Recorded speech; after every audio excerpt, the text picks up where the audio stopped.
Fair finance practices are crucial for Nigeria's economic growth. As digital banking and fintech rise, transparency, equity and ethics in financial transactions are more important than ever. In this report, Trust TV's Dorcas Yakubu engages with civil society actors on the urgent need to combat illicit financial activities in Nigeria. Take a look. Illicit financial flows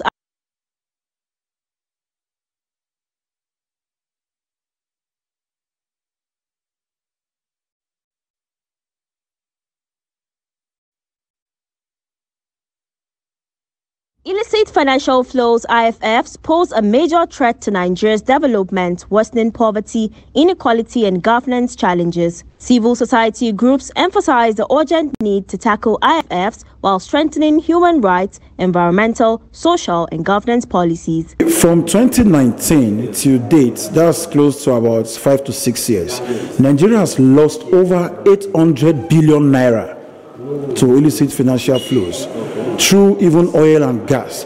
And it will shock you to know that with this amount of money, it's almost 81% now to fund Nigeria budgets. Today we are buying fuel in parts of the country for 1,600 naira. So that has further deepened, the poverty level in the country. That's the massive effect, of illicit financial flows in the country. And so we want to call on big multinational companies, international oil companies working and operating in Nigeria to begin to live up to the United Nations Guiding Principles on Human Rights and Business, where they respect human rights, where they follow regulations and also ensure that the rights on ground are quite protected.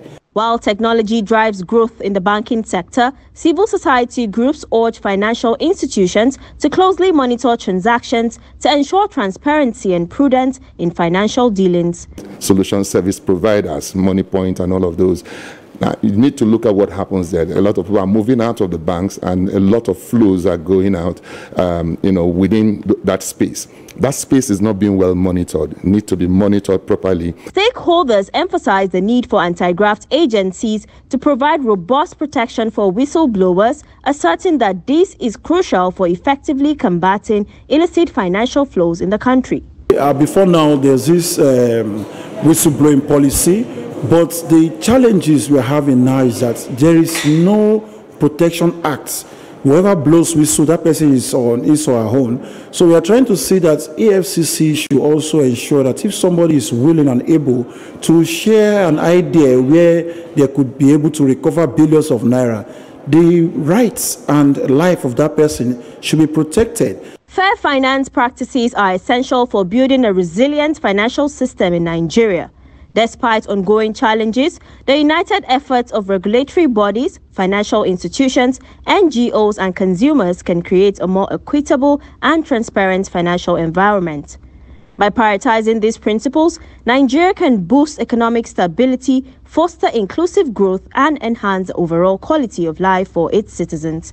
Dorcas Yakubu, Trust TV News, Abuja.